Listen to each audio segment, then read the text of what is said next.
Hi everyone, आज date है 10 जून 2022 और आज की मेरी क्या क्या अपडेट्स हुई हैं। आज सबसे पहले मैंने एक बुक की समरी देखी। बुक का नाम था रीवर्क।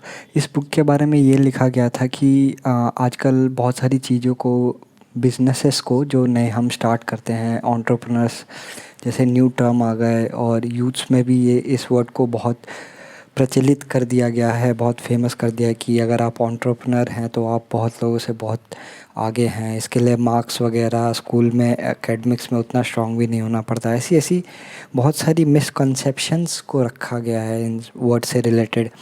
बहुत सारे लोग कॉलेज ड्रॉप आउट करके भी एंटरप्रेन्योरशिप करके बहुत अच्छा कर लेते हैं। मीन्स एक दो लोग कर लेते हैं तो बहुत सारे लोग इंस्पायर हो जाते हैं कि हम भी ऐसा कर सकते हैं। तो इस वर्ड को बहुत बढ़ा चढ़ा दिया गया है। तो एक पर्सन ने इस बुक को लिखा गया और उसका मोटिव ये था कि बुक में ये बताया जाए कि हमें कैसे बिज़नेस के स्टार्टअप करने चाहिए या बिज़नेस को स्टार्ट करने चाहिए। हमें कैसे बिना फंडिंग के बिज़नेस भी स्टार्ट की जा सकती है, क्या क्या बेसिक चीज़ों पे हम ध्यान दे के बहुत अच्छा बिज़नेस खड़ा कर सकते हैं। इस टॉपिक्स पे ये ओवरऑल बुक लिखी है। इसके कुछ पॉइंट्स हैं जैसे कि स्क्रैच योर ओन इच। अगर आपको कोई प्रॉब्लम आती है, जैसे नाइकी के फाउंडर को एक शूज़ चाहिए था, लाइट हो, ड्यूरेबल हो और उसके साथ मूवमेंट वगैरह करके हम गेम खेल सकें, तो उसने शुरू में वो शूज़ प्रोड्यूस किए, फिर जाके वो नाइकी ब्रांड बन गया। तो सेम ऐसे ही बहुत सारे लोग जिन्हें एक कोई प्रॉब्लम महसूस हुई, तो उसी प्रॉब्लम से रिलेटेड अगर आप कोई बिज़नेस स्टार्ट करते हैं तो आपके पास एक एज होता है। उसके बाद startup business not a startup. हाँ, ऐसा नहीं कि मैं किसी और से फंडिंग लूँगा, ये लूँगा, फिर फंडिंग मिलेगी तब मैं बिज़नेस करूँगा, फिर दूसरों के पैसों से बिज़नेस करूँगा। तो एक वैसा जेन्युइन इमोशंस नहीं आ पाएगा। आपको शुरू से ही स्टार्टअप बिज़नेस स्टेबल करना है। शुरू से ही बिज़नेस को स्टेबल करना है, बिज़नेस बैठाना है आपको, उस पे कोशिश ज़्यादा करना है। Start at the AP centre.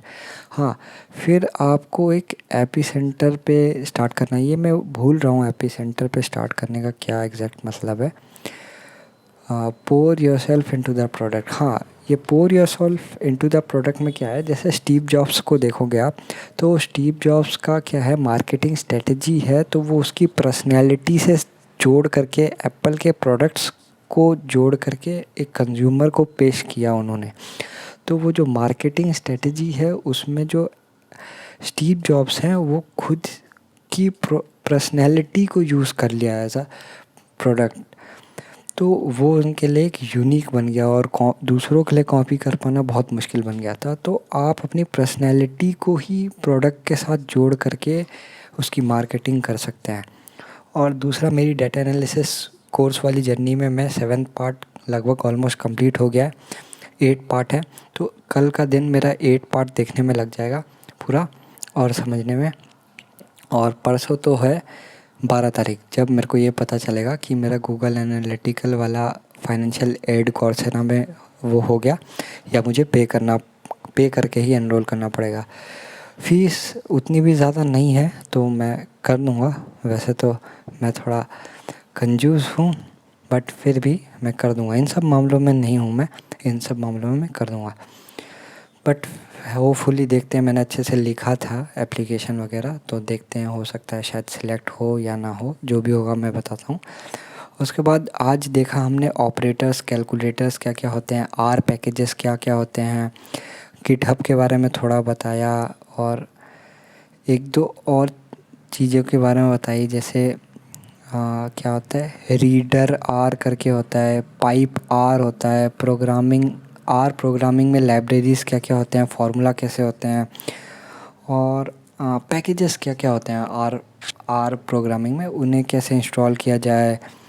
R programming से ज़्यादातर क्या है, डाटा पुल करके उस पर विजुअलाइज़ करना, ये सारी चीज़ें समझ में आई मुझे। बिल्कुल एकदम आ नहीं गई, बट पहली बार के हिसाब से मैंने देखा बस।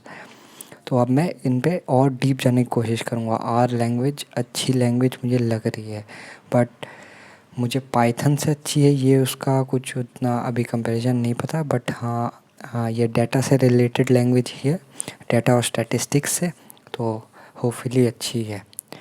और अब नेक्स्ट और अगला मैं क्या क्या करने वाला हूँ, अगला मेरा यही होगा कि कोर्स में एनरोल करूँगा और फिर मैं साथ साथ बहुत सारी चीज़ें साथ में करूँगा और इंटर्नशिप के लिए अब मैं अप्लाई करना शुरू कर दूँगा। एटलीस्ट मैं फर्स्ट स्टेज की इंटरव्यूज़ वगैरह भी तो दूँगा, तो मुझे अच्छा लगेगा, एक फ़्लो बन जाएगा। अगर मैं अंदर घुस भी गया ना किसी इंडस्ट्री में तो एक फ़्लो बन जाएगा, फ़्लो को चलाना ईज़ी हो जाएगा।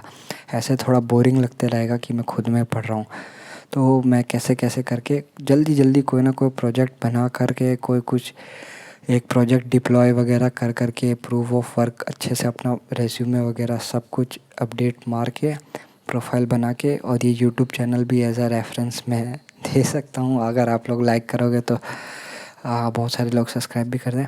फिर मैं आपको व्लॉग बनाऊँगा, है ना, मेरी जो कॉर्पोरेट जर्नी होगी उसका व्लॉग बनाऊँगा। और तब ये वाला माइक मेरे को थोड़ा बड़ा, ये देखो इतना बड़ा वायर वगैरह है, तो ये मैं ऐसा नहीं है कि मैं जब कभी व्लॉग जाता हूँ तो ये माइक ले जाना मुश्किल हो जाता है। बाकी एक छोटा माइक ले लूँगा जब कॉर्पोरेट में आएंगे, या फिर बिना माइक के भी पहले मैं व्लॉग बनाने लग जाऊँगा, तो बहुत अच्छी जर्नी में कवर कर लूँगा। आप मेरे ये डेली व्लॉग्स अगर देखते हैं, डेली अपडेट्स देखते हैं तो ये लाइक कर सकते हैं। व्लॉग्स तो ज़्यादातर लोग देखते हैं मेरे, तो लाइक कर लें। यही सारी अपडेट्स थी। Thank you, have a nice day.